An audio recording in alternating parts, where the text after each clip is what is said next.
Desmond here with my partner Dre. We have just seen the end of the Michigan TCU semifinal game. The final Michigan 45, TCU 51. Before we get going, please like and subscribe. We greatly appreciate it. It helps grow the channel. Also, subscribe to Mark's main channel, The Voice of College Football, and also subscribe to Mark's Discord, where you can not only join the chat of college football, but also NFL football 24/7, 365. And with that, Dre, I am going to leave it to you, man. It's your show. Go kick us off. Yeah, well, I'm not going to, scream and yell.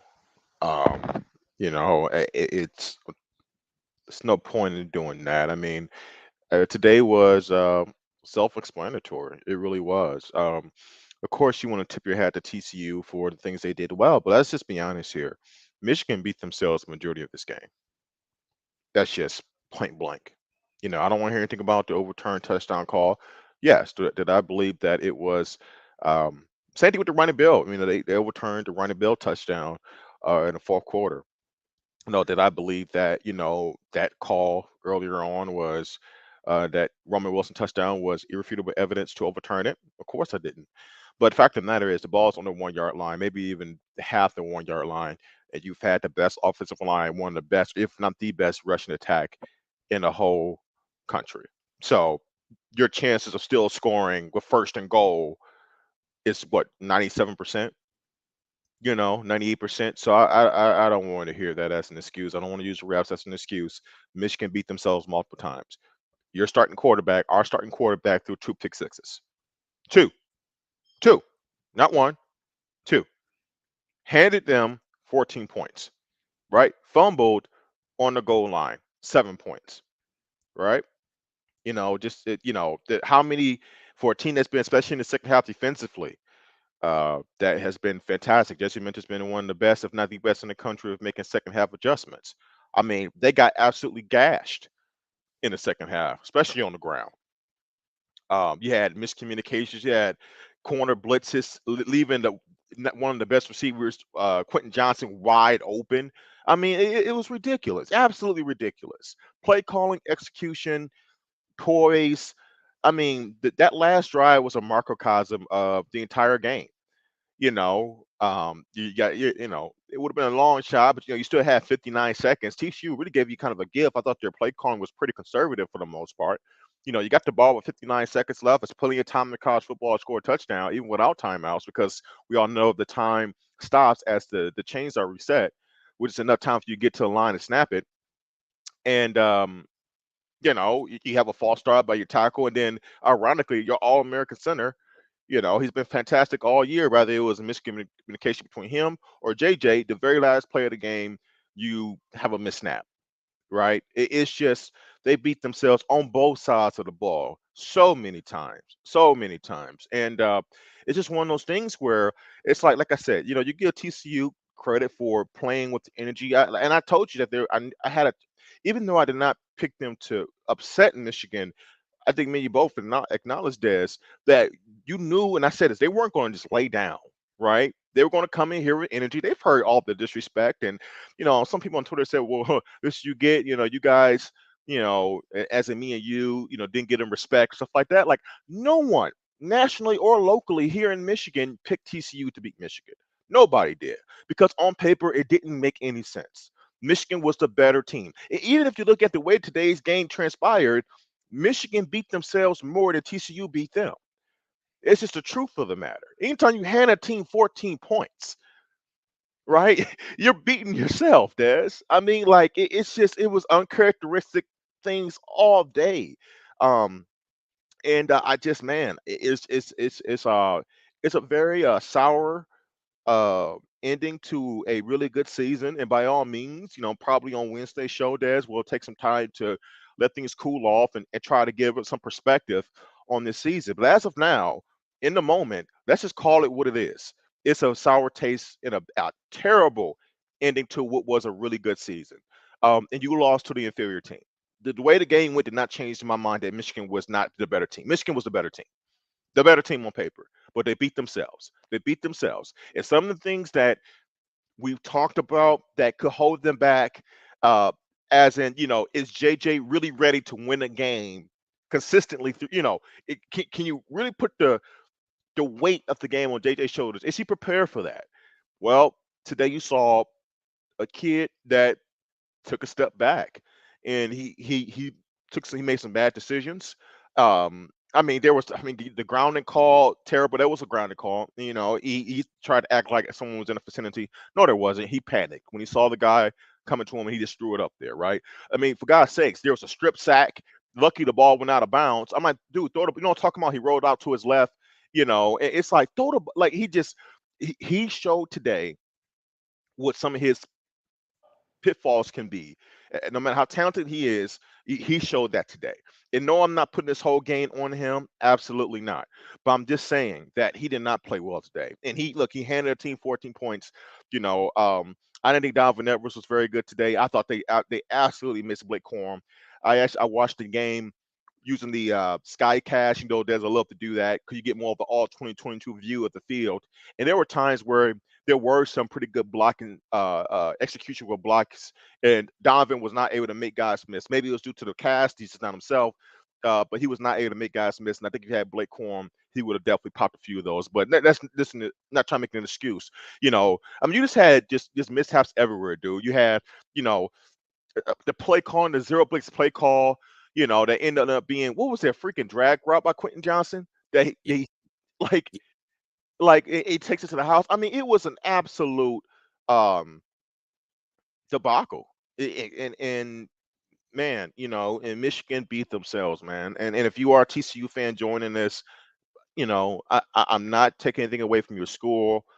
Uh, they've earned their way here. They earned their way in the game. But if you're just being honest, just watching the game, Michigan absolutely beat themselves more than that. And I just yeah, man, it sucks. It sucks because it's hard.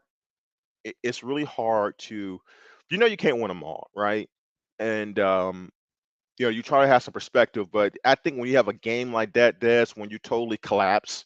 Everywhere you give up 51 points, at pretty much every phase of the ball, there was mishaps, miscommunications, lack of execution. Um, I think bad time management by Harbaugh, just all over the board. It was a total debacle by everyone, and everybody dropped the ball. And I agree with this super chat. Thank you for that. Um, it's just, man, it sucks. It really does. Yeah, Kumo T, thank you so much for the super chat. Says disagree. The whole team choked. The coaching staff came out the gate with crap and didn't adjust until it was too late. Thank you for the super chat. We greatly appreciate it. As it's gonna sound crazy at first, but it'll come full circle. As a Detroit Lions fan, I understand what it is like to not have success for such a long time. And I actually think Detroit Lions fans are one of the few fan bases that deserve success, because the Detroit Lions fan base, if you're not local to Michigan or Detroit and you don't understand it, Detroit Lions fans show up every single Sunday. We are always there. We show up no matter what. If our team is 0-16, and yes, we have seen that, 4-11, whatever the case may be, our team, whatever our team success is, the Detroit Lions fan base still shows up. And what I will say is, for as much shade as the Michigan fan base does get, the Michigan fan base does show up.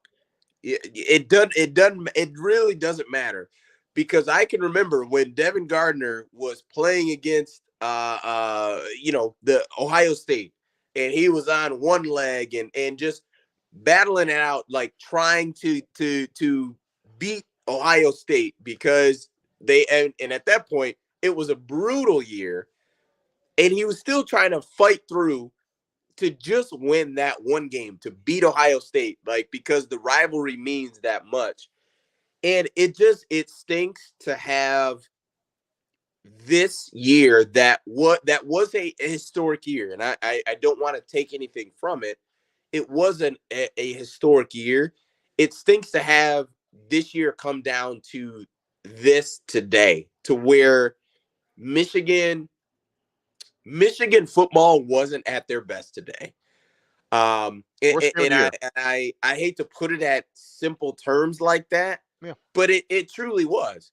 I mean, you get the ball, and on the first play, Donovan Edwards darts for 75 yards, and the what 2 plays later, or I'm sorry, 3 plays later, it's 4th and 4, if I'm not mistaken. Maybe I'm getting the yardage wrong.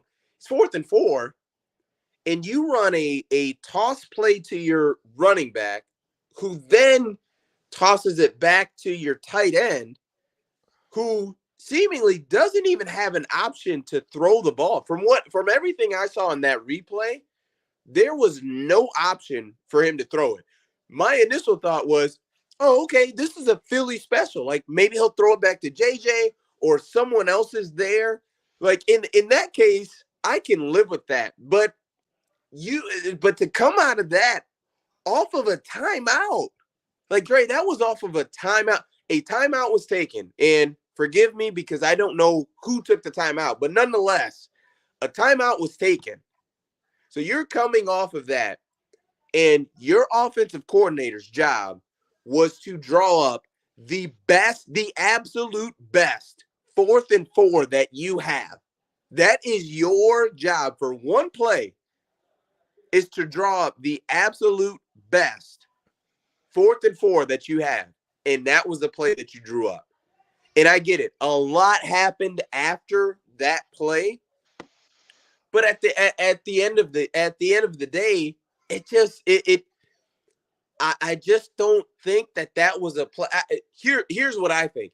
Once that play was over, I think TCU had a lot of confidence of, oh man, these guys are trying trick plays and all this type of other junk to try to beat us, and not that, oh man, this O-line is just gonna move us off of the ball. Like, and once that play happened, it just seemed like it was a lot of Michigan just getting out of sorts. Like, it was a lot of East and West run game, which we even talked about on Wednesday, where it was like, no, you run right at them. Run right at them. You're bigger. You can move them. Run right at them. And what it seemed like, it was, no, let's do some East and West. Let's do a lot of RPO. And it just, I don't know, man. I really don't know. It just, what I'll say is, and being honest, was it seemed like the Michigan coaching staff was overwhelmed. I could be wrong, and I could be way off base with that. But what it seemed like was the Michigan coaching staff was overwhelmed. They were off balance, and they just, for whatever reason, couldn't get things under control. And then it kind of spiraled into the players as well. JJ was a mess the entire game. Oh, yeah. And we had a conversation a couple weeks ago when Melissa had hopped on with us, and she had mentioned what TCU wants to do is put the game in JJ McCarthy's hands.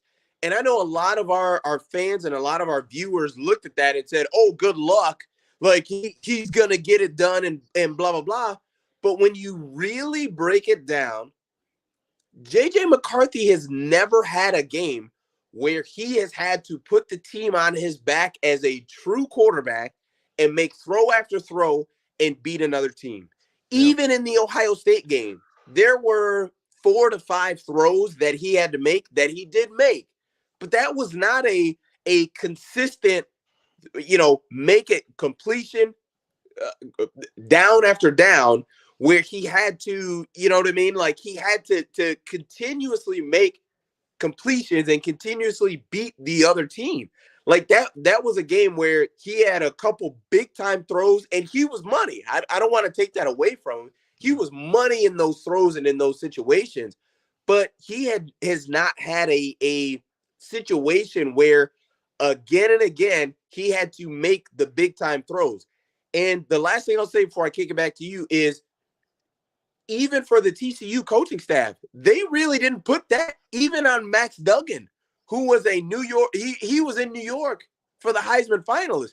He even didn't, it wasn't put in that position where it was just, it's all on Max Duggan. It really wasn't.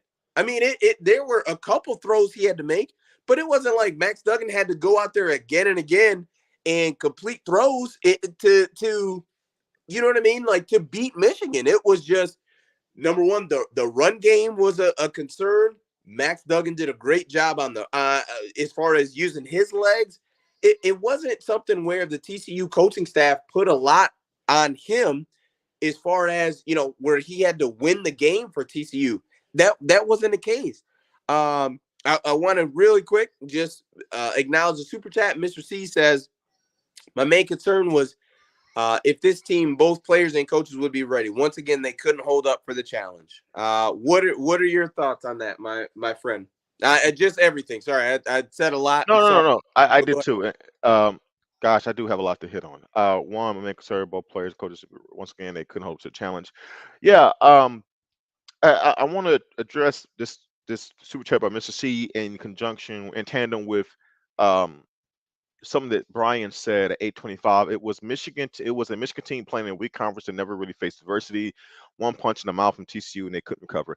Now, Brian and Mr. C, especially Brian, I don't necessarily agree with that as much. I won't say that Michigan got knocked down today and they didn't recover. One thing I will say is that they kept fighting. They kept fighting. The problem was they kept beating themselves. It was almost like, they were in this boxing match, and yeah, TCU punched them a couple times, gave them a couple haymakers, and Michigan did get off the mat and they kept fighting. That is 100% true. The problem was they also punched themselves as they were fighting back, so they can never recover in the match. So I won't say that Michigan got punched and gave up and they couldn't. No, Michigan, they actually did. They responded well to adversity a couple times. We for God's sakes, they were down 41-22 going as the third quarter Mm-hmm. was dwindling. I mean, it looked like Yeah, and it I was and I thought it over. was going to be a blowout. I was I looking did at it too. like, oh my gosh, this is going to be a blowout. Yeah, and to do that, that's not easy to do, guys. To be going pretty much going into the fourth quarter to respond the way they did. I tip my hat off to them. I mean, I think a lot of us at certain points, multiple times down the stretch in that game, thought the game was over, and they continued to fight and they kept themselves in it. So I won't kill them on not fighting back. It's just the fact that they just could never stop. They couldn't get out their own way. That was the bigger problem. They could not get out their own way. And man, um, and Diane Bree said nothing you can say. 51 points. I mean, and true. I mean, look, 51. You give it 51 points. It's really hard to, Now, granted, like I said, 14 But of those you points threw two were. pick sixes though. That's what I was about to say. 14 of those points were pick sixes. Those are a pick six is one of the most demoralizing and biggest emotional swing you can have in a football game, purely because you're literally are demoralizing yourself with a turnover and giving up a point. It's one of the biggest emotional swings, and it happened twice.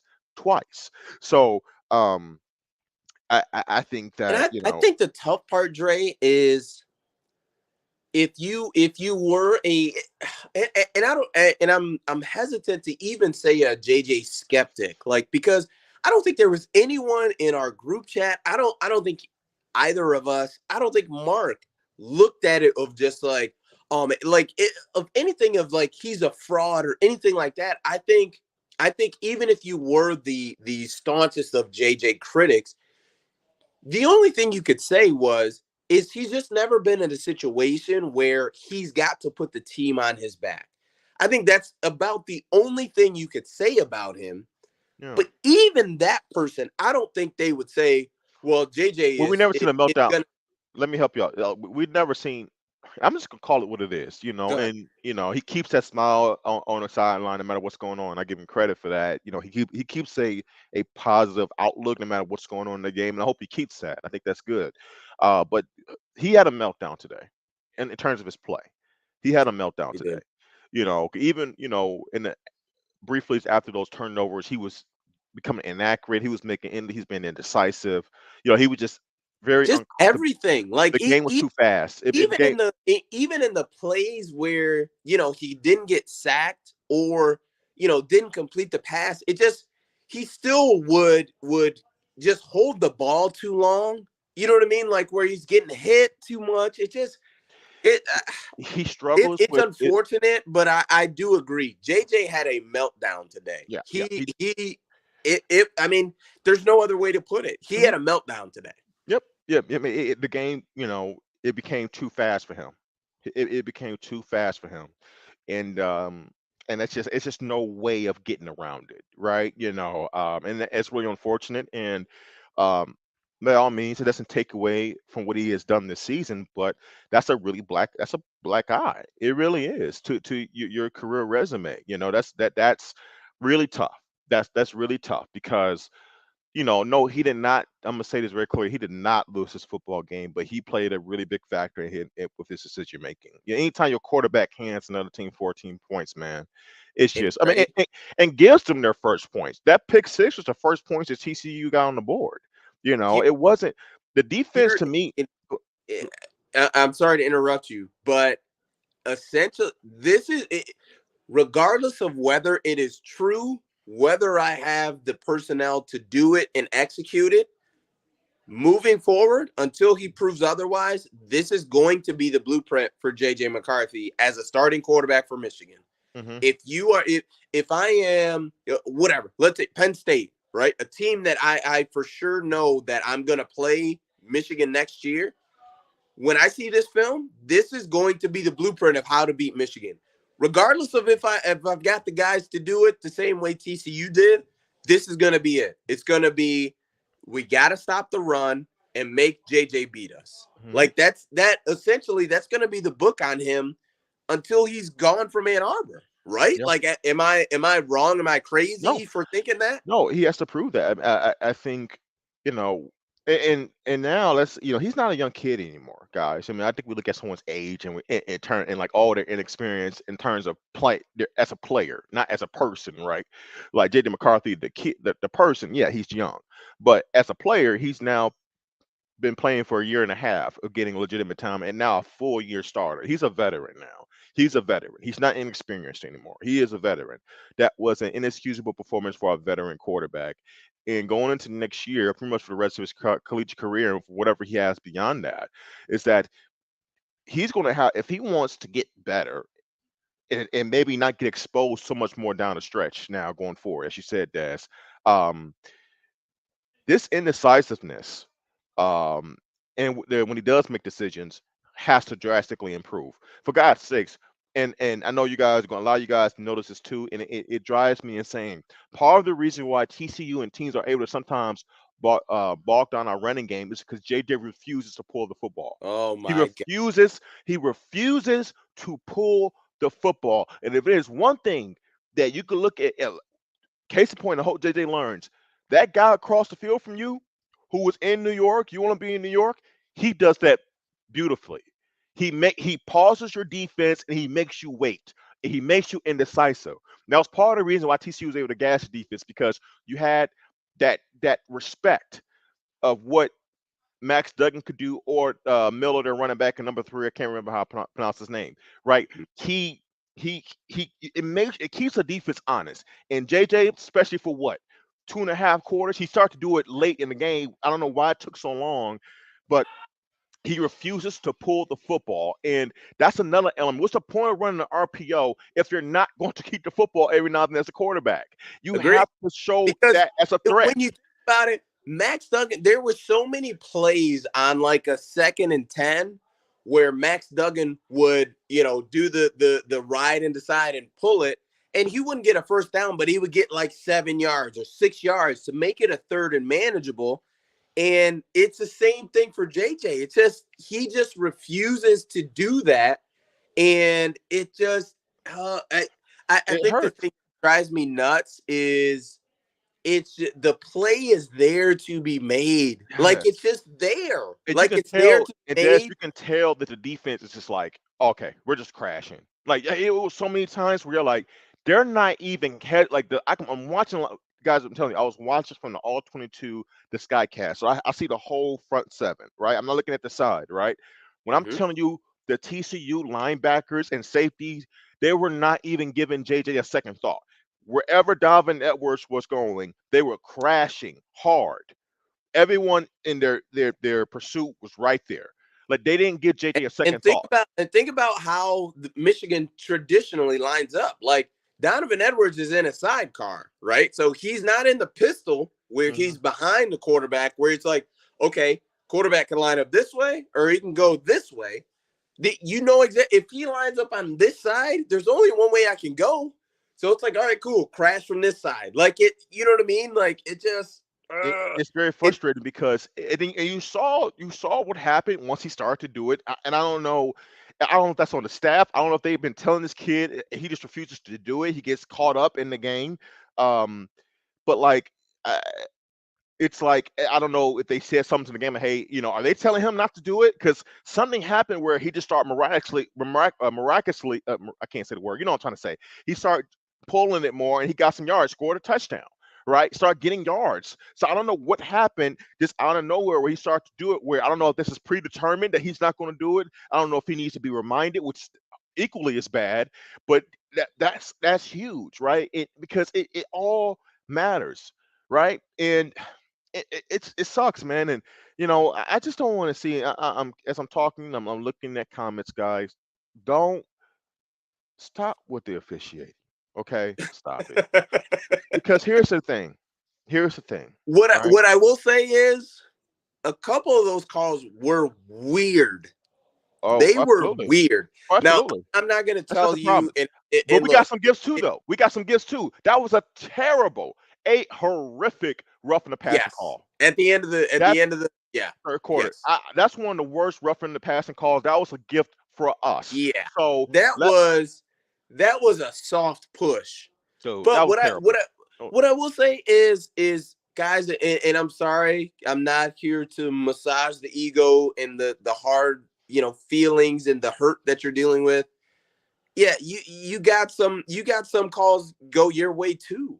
Like absolutely. and at the end of the day, and here's the thing, and this is even worse for Michigan, is if you're telling me your offense on the half-yard line with the Joe Moore Award winning offensive line can't punch the ball in from the inch yard line, First and what goal. I will tell Eh, you is you don't deserve to win the national. You don't deserve to play for the national championship. We don't have to go I'm that far, Dad. sorry. Dad, you don't have to go that far. I am truly Dad, sorry. Dad, you don't even have to go that far. You don't deserve to score on that drive, guys. I'm sorry. Like maybe I will feel different if it was, let's say it was, I don't know, third and goal, third down, right? And somehow that put us at fourth down and it's a 50-50 play, and you know what I'm saying? And okay, maybe I will feel a little bit more slighted. For God's sakes, it was Also, can even somebody throw the Ohio State Georgia update game in the chat, please? I would greatly appreciate it. I'm in a room locked away, trying to have some normalcy I for the mean, look, stream. this is craziness, man. I mean, look, we're not doing that show 10 seconds. I give 10-second thought. It's very possible that Ohio State can win this game. And I saw some people joke, will we get a Buckeye TCU final match? It can happen. Oh my Maybe gosh. it's one of those crazy years. Who knows? It can happen. So anyway, whatever. Uh, Matthew Rapp says this loss sucks. Try to remember that it was a good year. The future is bright. Just a little concerned about Harbaugh's bowl record. Always go blue. I agree with half. But I also can't. I like we can't.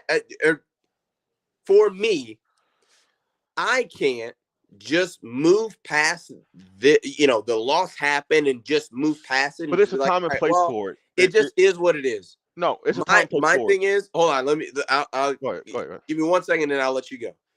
Is because to me, this is one of Jim Harbaugh's worst coaching performances. And let's just say, even in his time in Michigan, and really, we can even look in the last 2 years of when he's been on this historic rise. Right? This has been. I mean, and I don't know what the spread was on this game, but I'm 99% sure it was double figures. As far as the spread on this game of what Michigan was favored by, and to be quite frank, like let's just look at the first time that you had the ball in the red zone. That fourth down play call was atrocious because once the timeout was called and then Michigan came back out, what I told, and I'm here watching the game with some friends, and what I told them was, yeah, you got to go for it. You're on the 2-yard line. Even if you don't get it and you just run it up the middle for 1 yard, say you don't get it, whatever. Like the other team's got to go 99 yards to score. Like that's fine. You're almost guaranteed to get a punt and get the ball back and end up scoring a touchdown. But you do the reverse and all that stuff. It just, you know what I mean? Like it changes so much. Like it's so different from, all right, we gained a yard, almost got it. It's All almost right, like they now had your too much offense has time. got to come out. It was a mess. It was Yeah. just such a mess. Like it's just like it's frustrating because Michigan had a great opportunity to come out and just assert their dominance. And after the first play, it looked like you were well on your way. And then it just all of us this the wheels fell off. I almost don't understand it. It's one of those things where, I mean, I don't know, maybe it's just too much time for them. Maybe they, it felt like all that extra time made them over game plan and get too cute, as opposed to, this is what we do week to week, and like it or not, born or not, you're going to get it. So I don't know what it was. Do I w- Once I think about what could have played a factor in terms of how, this has something to do with TCU, by the way. I'll talk about Here, Michigan being uncharacteristic, maybe, one but I one can't talk about it quick right now. thing I'll say. I'm sorry. I'm super sorry to cut you off. One thing I will say: you never get to the mountaintop without having this type of layoff. I'm sorry, you just don't. Yeah, Because guess what? TCU had it. Ohio State had it. Georgia had it.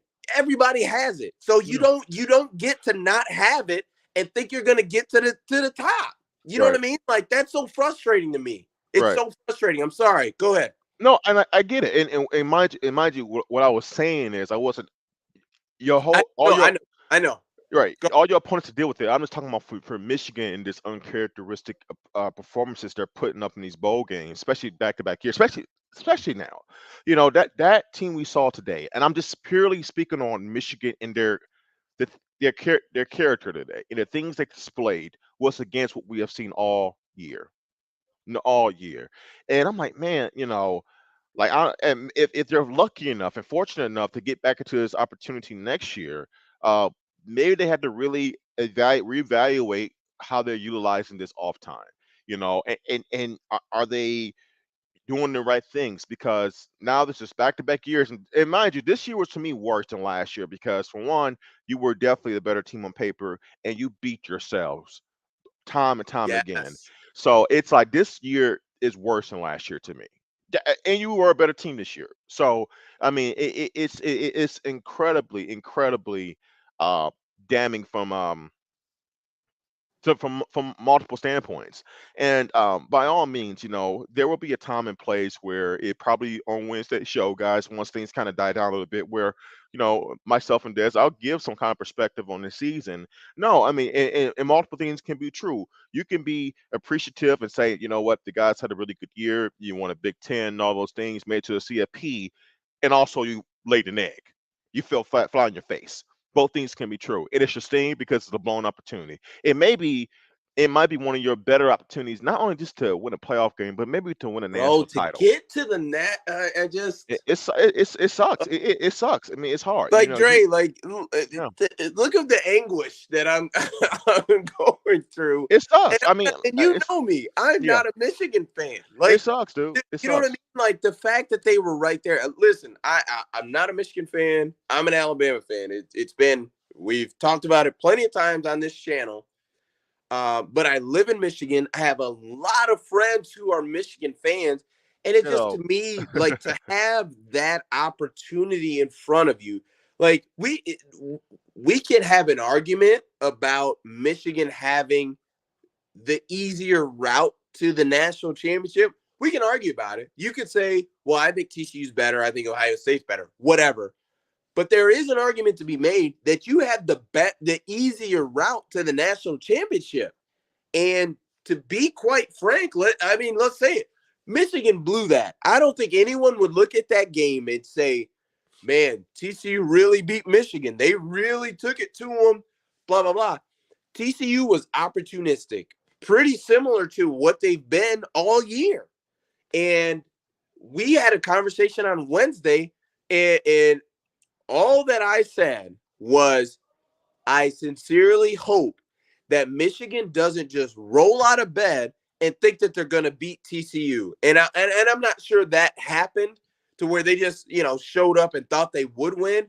I thought there was some situational opportunities that came up that Michigan just did not do a good job play calling. They didn't do a good job executing. But it didn't seem like the same Michigan team that was locked in, focused all season. Well, we can you have got that debate, but I can't say that I've seen the same Michigan team for the last 13 games that I saw today. Those were not the same teams that no. I saw. It was a totally different team, in my opinion. A totally different team. And I'll tell you this. Um, one of the things that really stick out to me is basically TCU. We played TCU's game. All Mhm. year, Michigan has dictated terms of how the game's going to go. It's going to be mostly ugly. They're going to control TOP, right? They're going to dominate the line of scrimmage on both sides of the ball, and they're going to squeeze you and squeeze you and squeeze you to eventually they break you. That is the formula for Michigan, both offensively and defensively, right? No matter what you do well offensively in the first half, they break it down. They get the players' feedback, coaches give their feedback, and they have a solidified game plan in the second half. Offensively, they pretty much are the same first half terms of approach as they are in the second half, but that offensive line, that running game just eventually wears you down.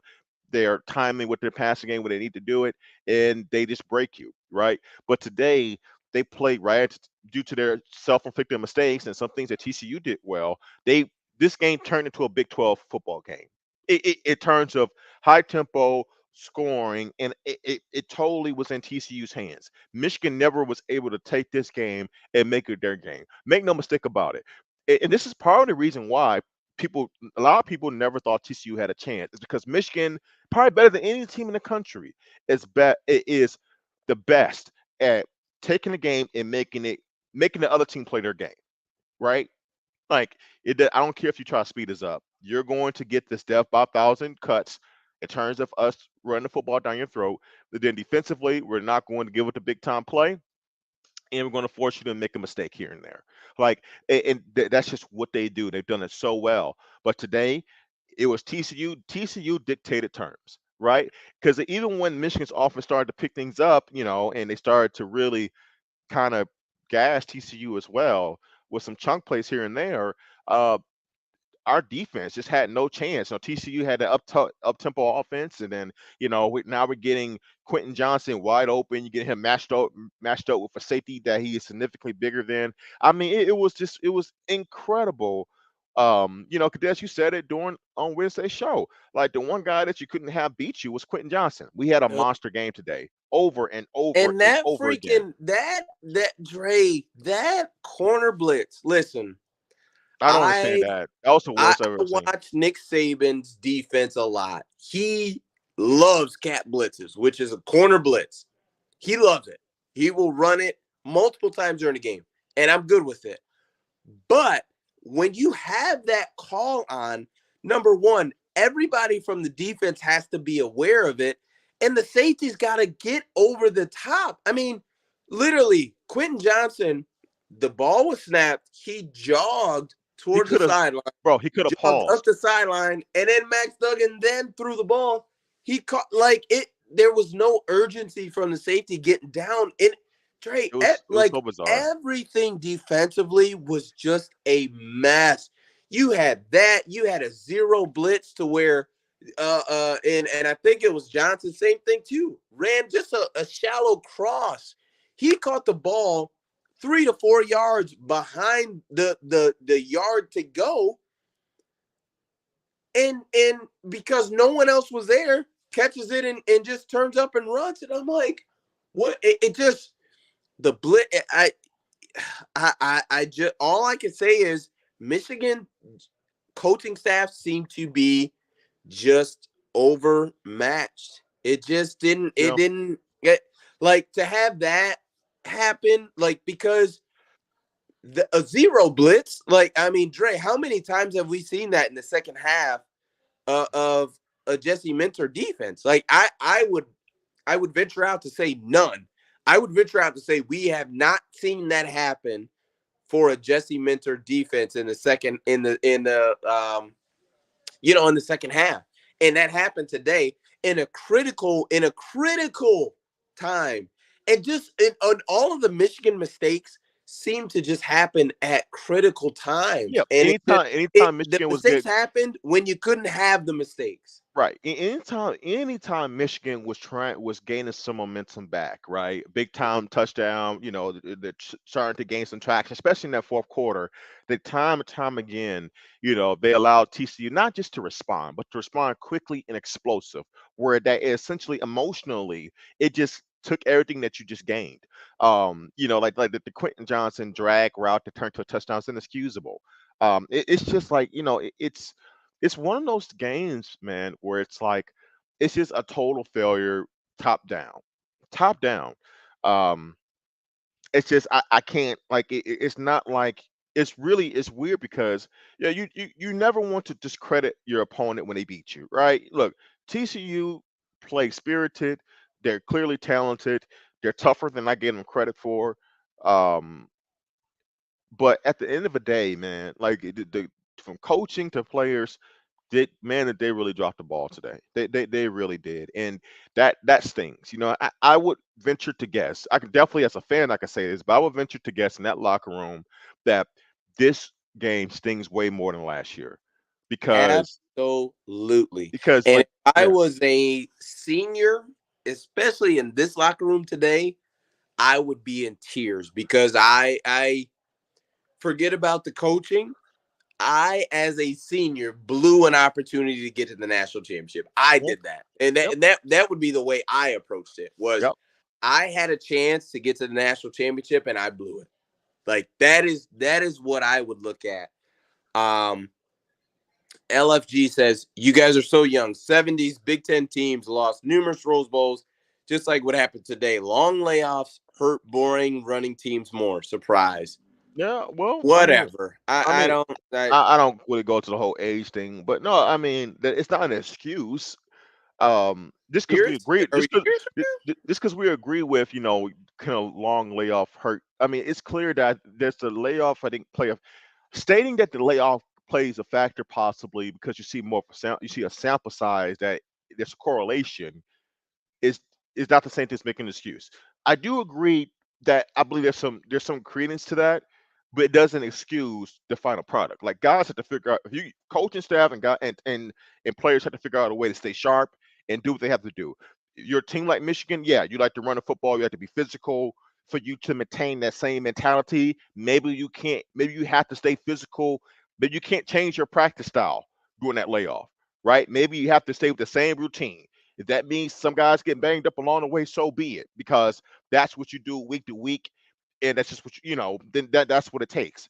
But that falls on the coach staff to figure out what this is our team's identity, and we have to keep the same approach week to week, no matter when our game is, because it's vital to our routine and our rhythm. So yeah, it may be true that played a factor, but that means I put that on the feet of Jim Harbaugh. He's the CEO of this program, and he didn't have his team ready to play. They did not have this team ready to play today. Point blank. Point Dre, blank. I'm going to ask a very difficult question, and I'm sure a lot of our viewers, we've got about 120 on the line right now. There's a decent amount of them that are not going to like this question at all.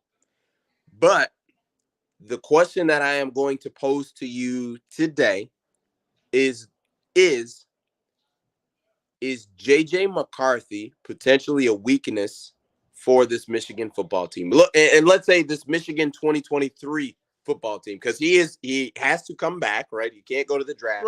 Is Right. JJ McCarthy potentially the 2023 weakness for the 2023 Michigan football team? I won't say. I don't think weakness is the right word to say. He is the weakness. I would say some parts of his game can expose them for sure. I mean, anytime you have a quarterback that is loose with the football, indecisive, uh, it can hurt you. Because as a defense, you could, there's a legitimate game plan that you can come up with that gives you a possible advantage. But to say he is the weakness, no. But there are definitely aspects to his game that can expose their offense, right? Your quarterback's main first job is to protect the football, right? And then secondly is to move to help you move the chains and score touchdowns. But more than anything, they have to help you protect the football. And look, this was part of and maybe guys, we're seeing what's under the hood a little bit more with JJ McCarthy. Maybe this is, and I don't know for sure, but maybe this is why their offense was so handcuffed. Even once he took over initially during the year, because this is something that they saw in practice. That this kid is talented, but when too much is in his hands, he makes some bad decisions, right? Because we were wondering, Des. I know a lot of people were wondering. Look, this kid is talented. He has an arm. He could run. Why does this offense look the same way it did under K. McNamara? Why is he just handing the football off 30 times, right? And maybe this is why. Maybe this is just something that he struggles with, that when you put too much in his hands. So it's definitely a chink in the armor, but I won't say it's a weakness. I think he's still talented enough where he brings enough elements to the game where he's a strength to this team. But there are aspects to this game that can hurt the team. Yeah, and I, to be there are a lot of people who just said no, he's not the weakness, and I think I would probably agree with that. But what I would also say is JJ has a streak of hero ball in him Oh yeah. that he has got to get rid of. He has got to get rid He of that, almost threw another pick. I mean, dude, there was there was a dude. play He where cannot. he He rolled to his left. He rolled to his left, and a defensive lineman, somebody was barreling on him. He just kind of threw it up, right? And I mm, can't remember if it was Roman Wilson. One of the receivers fell down, and the ball was just short, like the corner of the safety for TCU could have picked it off. It was basically like an arm punt, like it was high in the air. He just threw it up yes. for grabs. And I was like, oh my god! Like it's just like he has a little bit too much hero ball and not enough. He doesn't.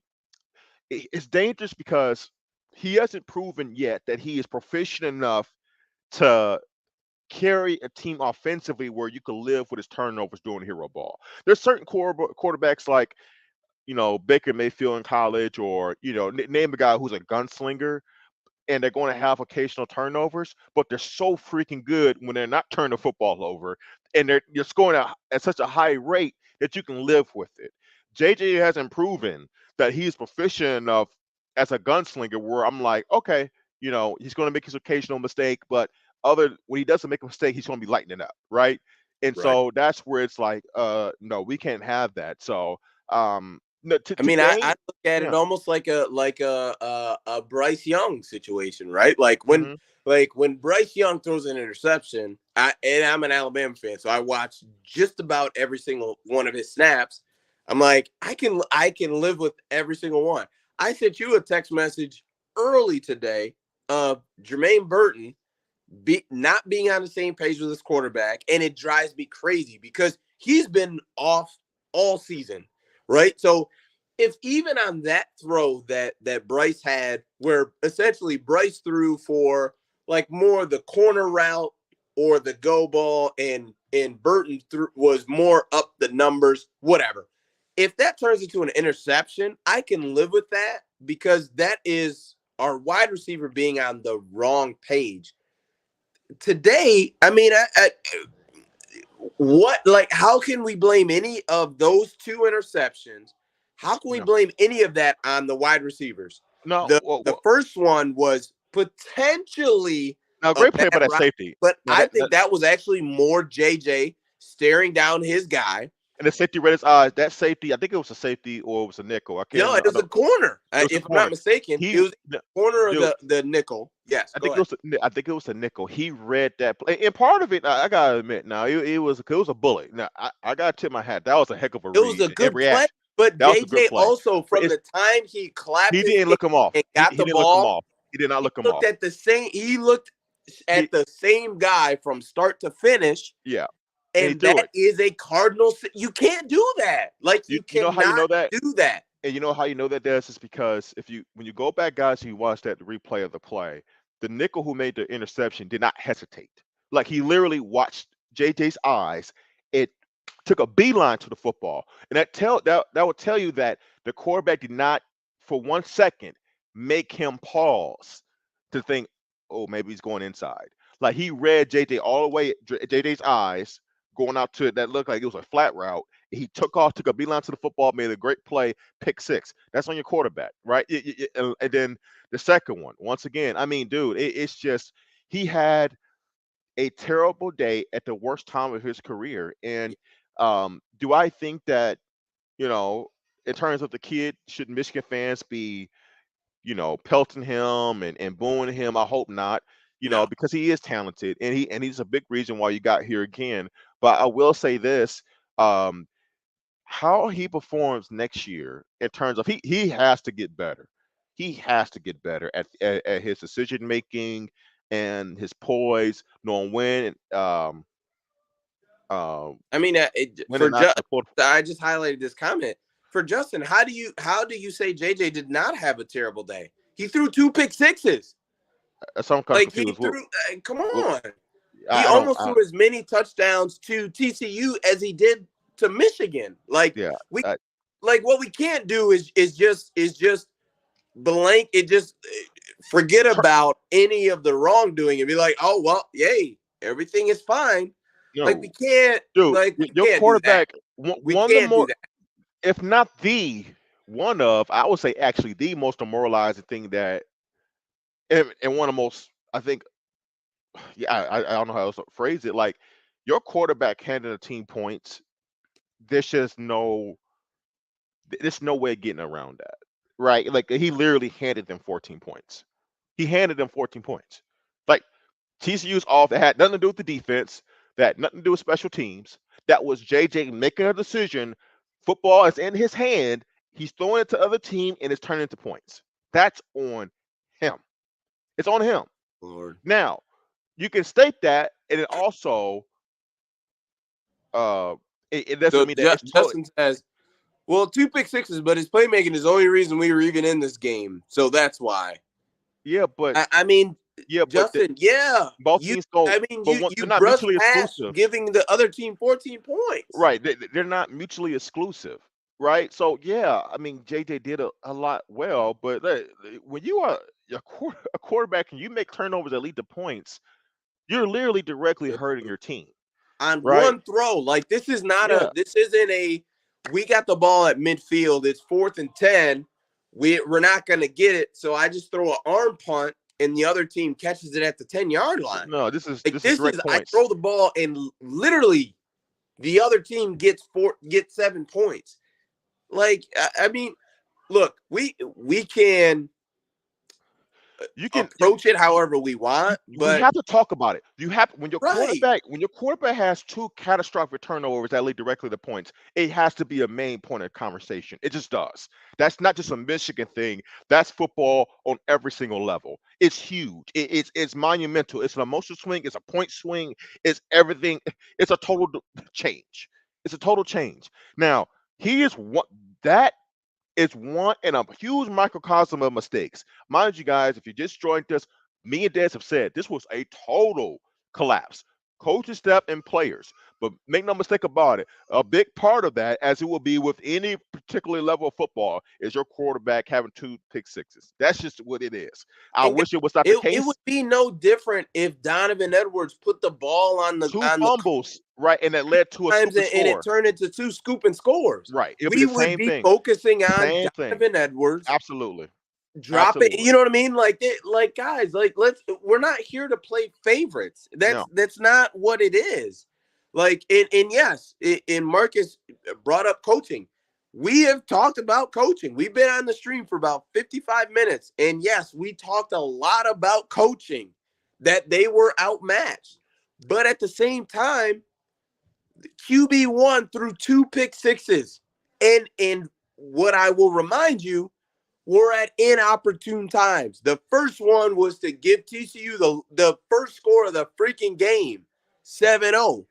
And another time was when Michigan was trying to storm back and come back to tie the game up and win the game. And mind you, Michigan did a terrific job of getting back in this game. those guys fought, man. They But continue to fight. QB1, I mean, And JJ was listen, part of that. I'm not gonna say he failed you today, No, because that would be unfair.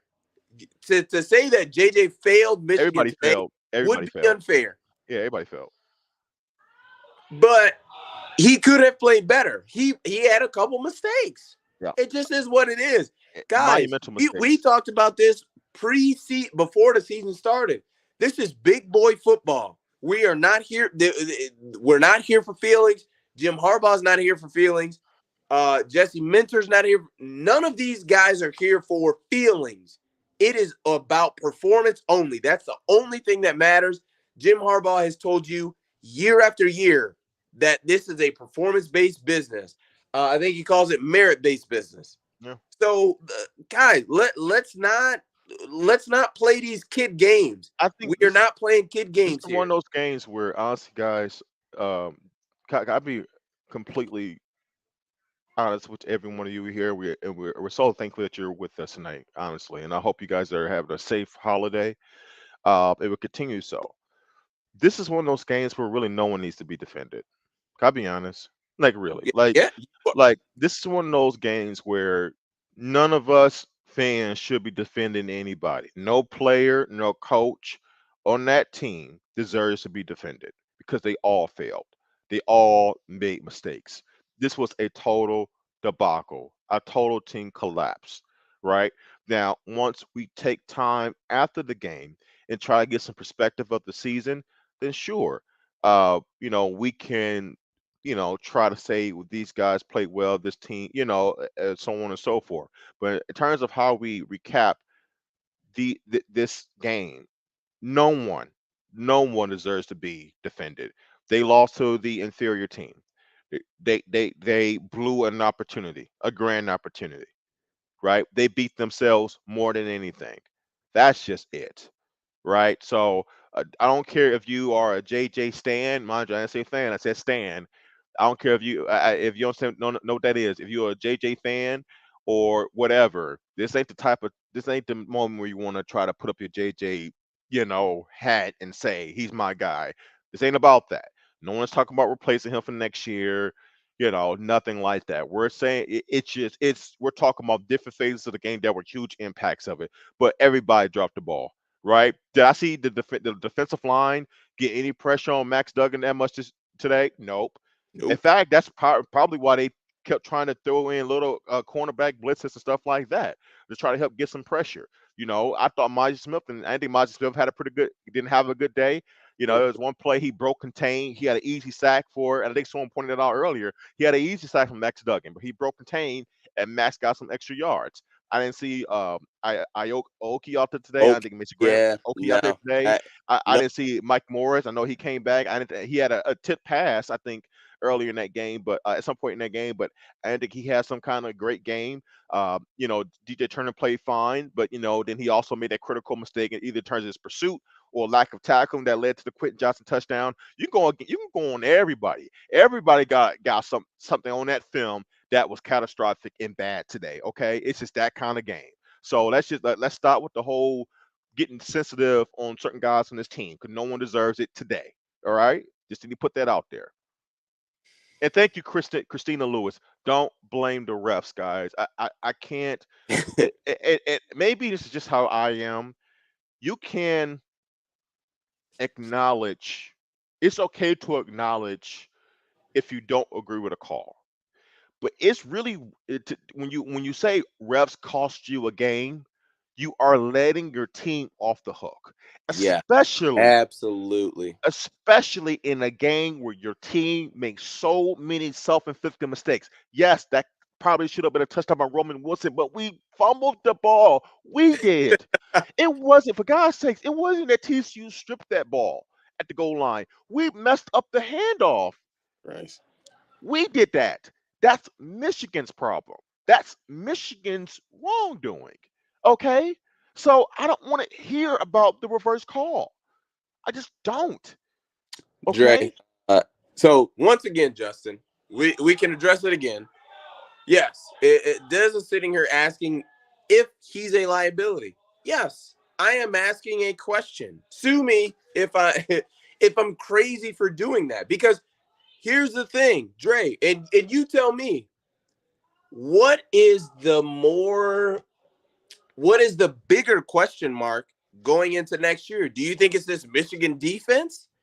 Or do you No. think it is this quarterback that we have seen in essentially in these 11, 12, 13 games, basically being one situation in one game and not perform at his best? Which one do you think it is? Am I crazy? Once again, am I nuts for having that question? I could be wrong. Like But within that, you I have to want to put I in, want to make but, sure but I'm within clear. that, Des, I am not saying JJ is a liability. What I'm saying is he the biggest liability going into next year? um, I think it's a fair question because I think within that you have to put in the parameters of what expectations are going to be, right? Jesus. The only thing that's left for this team to do at this point is to win a national title, right? They've been climbing and climbing and climbing, right? And they finally have ascended to, it seems like, at top of the Big Ten. I don't care what happens today with Ohio State and Georgia. That doesn't matter to me. Who's won the Big Ten, who's won your conference, who's won the head-to-head the last 2 years is Michigan in terms of them and OSU. Okay, so they've been climbing and climbing, and they finally seem to have gotten on top of that mountain, right? Or at least that level. But the top of the mountain is the national championship. So within that, we're talking about the only thing left for this team to do, and I will believe the only thing that the bigger goal, the only goal for next year would be we need to win a national title. Well, what's the biggest question mark in terms of that when you look at today's game? Well, you can say is your quarterback's play the biggest thing that could hold you back? Well, when you look at today, you're like, yeah, he did a lot good today to help us get in the game, but those turnovers also pretty much put us in a chance where we couldn't win, right? So I, I I that I'm going it's to fair stand to ask the on question. this until the day I die. I'm sorry to interrupt you, my brother. Good. Uh, Justin says, I love this channel and watch every game, but Des, you're way off tonight. To ask the question, I am not. Okay, You he's not you making a you statement. can believe whatever you want to believe, but for me to ask the question, I am not. I'm not off. I however you feel about it, I'm not off to ask that question because we've looked at this Michigan team time and time again, week after week, where we said, man, Blake Corum is terrific. He's performed well. And then Donovan Edwards was down for a little bit. Then he came back. And then Donovan Edwards was terrific. And then Blake Corum was out. And Donovan Edwards still was unreal. We saw him against Ohio State bust off what 270 plus yard runs Yeah. for touchdowns, right? And you're trying to tell me that within all of that that JJ was still the same exact person, and then that same exact person played football today. You can give me 400 yards if you want, but do you want to give me the yards of the two pick sixes that he threw? Because it's not all created equal, right? It's real not. Yes, Justin, I will respond to it. 400 yards and 3 touchdowns. That is great. but I still notice how you're not putting in the 2 interceptions that he had that also went for touchdowns. He threw for two more touchdowns, for the but team. those touchdowns went to the other team. But you don't want to address that, Bad intentional grounding decision by him. He got, right? got Forget lucky. about any. No, Dre. Forget about any of the mistakes. The only thing that matters is positive plays, because 400 yards and 3 touchdowns is great, but also 2 pick sixes, one in each half of football, and like you said, the intentional grounding and the Probably multiple then times a of fumble, JJ then a holding strip the sack, ball way too long, especially for a guy who can run. and the He strip can sack, run. the strip sack that made it, went out of bounds, but you still lost a ton of yards. Probably made it what, 3rd and 20, I think it was 3rd and 15. It was a ton that he did. Even things he got away with, like it's still like he just made really bad decisions, guys. And also, you guys been watching sports, you understand, especially how football works. The quarterback is one of the positions where you have a lot of responsibility, guys, because the ball is literally in your hands, right? So when your quarterback makes catastrophic mistakes, it's going to weigh a lot of times a lot heavier. That's just how it works. Then a lot of things that transpire in the game. That's just how it works. That's not a JJ McCarthy critique. That is a football critique. That's how football works, right? Just like a lot of people are gushing over, oh my God, look at the passing yards and running yardage. You know how you get high about that? Well, I've seen some of you use the words, he led us back in that game. You're right. He did. That's how that quarterback, love and appreciation works, right? Well, it goes the same way reverse. It weighs just as heavy where he makes catastrophic mistakes. So we don't want to. We have never said this was a JJ um, uh, uh, problem, right? Or JJ lost his game, but he was a big factor in how it turned out. But the whole team dropped the ball, and we can say this all day. And it's a bitter pill to swallow. I think it'll behoove Michigan fans to not attack each other. We shouldn't be attacking each other. This is one of those times, guys. Honestly, when a team lays an egg like that, put all your frustration on the team. They're the ones that, in that bitter Yeah. taste that I have, that I know a lot of you have, that anger, that irritation. We should be putting that on each other. It should be directed towards the team, right? If you want to have love and have respect and get perspective, there is a time and place for that. And I'm not saying it's not. I said there is a time and place.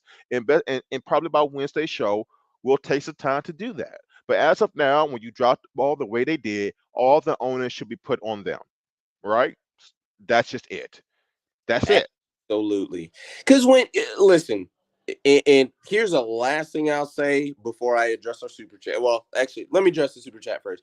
Mr. Act Like It says, was Mulling's fumble on JJ or the running back? Looks like it never hit the running back in the gut. What say you? I say yes. It was on JJ. It never looked like it hit the running back in his spot. Go ahead, Dre. I'll toss it to you. No, it's yeah. I put him more on JJ. Once again, that's another mistake. Oh my! But God forbid, oh my God, he is without reproach. He didn't We have can a never he did not have a criticize good day today, man. JJ because he's the golden child. Who? Yeah, What I also say is, um, yes, it just is what what the it heck? is, What the man. Like heck happened that last this is drive big too? boy football. Yeah, I mean, what happened that last drive? I mean, how in the world? I've never seen. I mean, we've had a all American center all year. I mean, how in the world on the very last play of the game do you have a missnap? Like, I mean, what is going on here? I know what you hit, and that's where you don't think the game is sped up. I'm like, you just had a false start. Are you guys not going over what the snap count is? Like, I'm like, it was last play, whatever. The But chance of the chance honestly, of them that converting in was, that moment, I can understand of like things are getting hurried up. It's yeah. not like the normal, like you know what I mean. Like I know, I I can get it know. in that moment, but I don't know, man. To think that your quarterback who threw 2 pick sixes is beyond reproach is nuts and Yeah, wild to me. But at the end of the day, like you said, Dre, if you're someone who feels passionately about Michigan football, what you need to understand is the growing pains that you're dealing with right now and what it takes to get to the next level. A lot of it has to deal with you. Like you said, Dre, you need to look at your team. They are the ones with the issues that need to fix them. The coaching staff needs to fix them because you don't get to national championship level by blaming everybody else. The refs have it out for. Listen, nobody wants to hear that. And guess what? Nobody's winning national championships because the refs are on their side. Yes. So get over the pity party. I just To be quite frank, I love you guys, all 90 that are on our stream, and everyone who tunes into us every single week. But you don't get there by thinking that the refs are on your side or they're not on your side.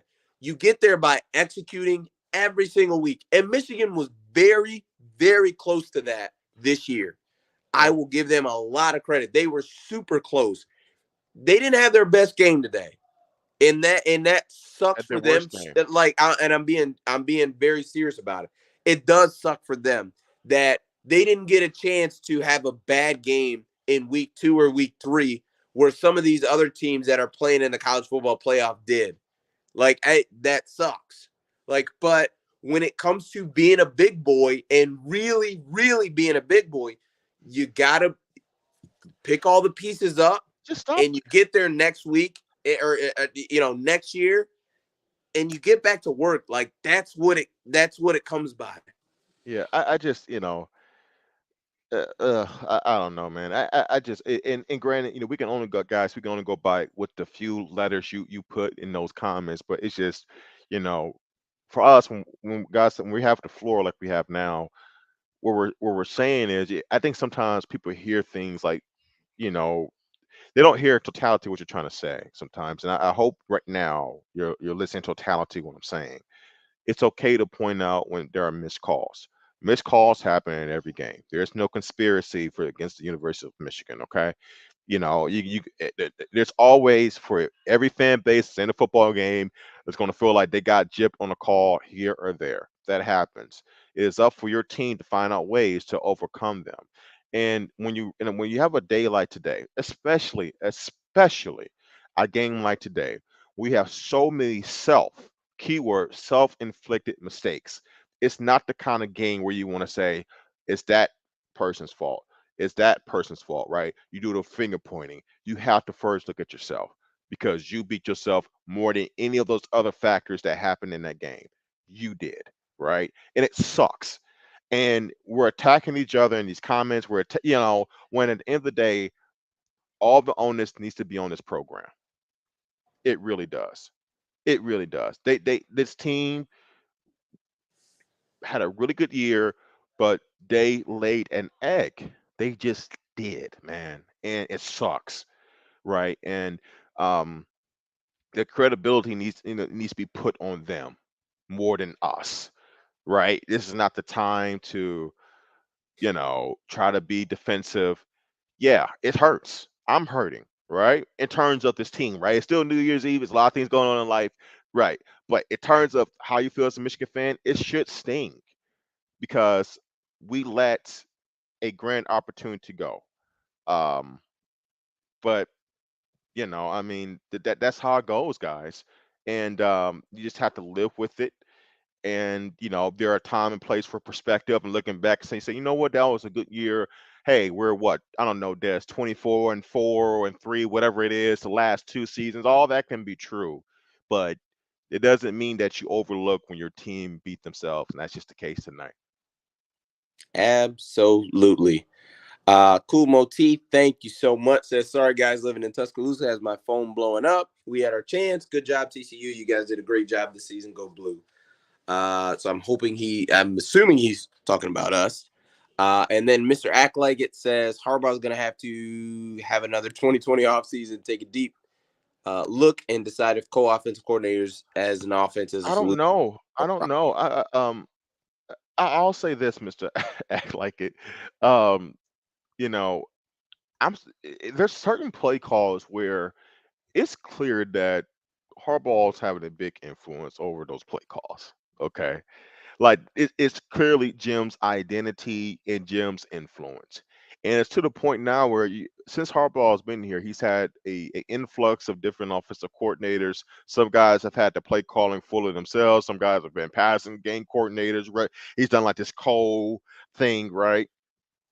But um, it's clear that he's always been the guy calling the shots. Really, he's the guy with the influence. So I'm not really sure if that will ever be the true solution with bringing in new offensive coordinators. Because at the end of the day, it's going to be Jim that's going to give their approval or not, and he's not going to do anything that goes outside the bubble that he likes to live in terms of play calling. He's just not right. So I don't think that'll ever be the problem. That'll be on Jim. That'll be on Jim. And to be honest with you, I mean, there were some questionable play calls, but a lot of it's just execution today. I mean, that's just it. Once again, pick sixes, fumbles at the goal line. Guys not executing, not being in the right spots defensively, not making sound tackles. That's execution more than anything. Play calling is a factor. Is it questionable? Has it been questionable at times throughout the year on offense? Absolutely. But execution was the biggest problem. It really was. Absolutely. All right, brother. We've been on for roughly about an hour or so. We got 101 on the channel. Please, everybody, give us a thumbs up. We greatly appreciate it. Thank you for a great year, guys. Really appreciate it. We really do. Yes, we greatly do. Also, Happy New Year, everybody. We greatly appreciate it. We're 2.5 hours or so from the ball dropping. So this is our last stream of 2022. So thank you all for being here with us for all of this year. We started in January, somewhere mid-January. And we are so appreciative. I want you all to know, like Dre and I, we are relatively new to the, podcasting game. Mark has done a really good job of just kind of bringing us in under his wing. And we are super excited just to be a part of it. So thank you guys so much. You guys being on is the reason Mark does not kick us off of being on the Michigan stream. So thank you all so much. We greatly appreciate it. And I am joking. Mark appreciates all the help because he can't be everywhere at once. So right. Thank you guys so much. We greatly appreciate it. Happy New Year to everybody who's on. Dre, Happy New Year to you, my friend. I love you. I appreciate you, man, as always. And that is it for us. Peace, guys. Bye. Peace. Bye.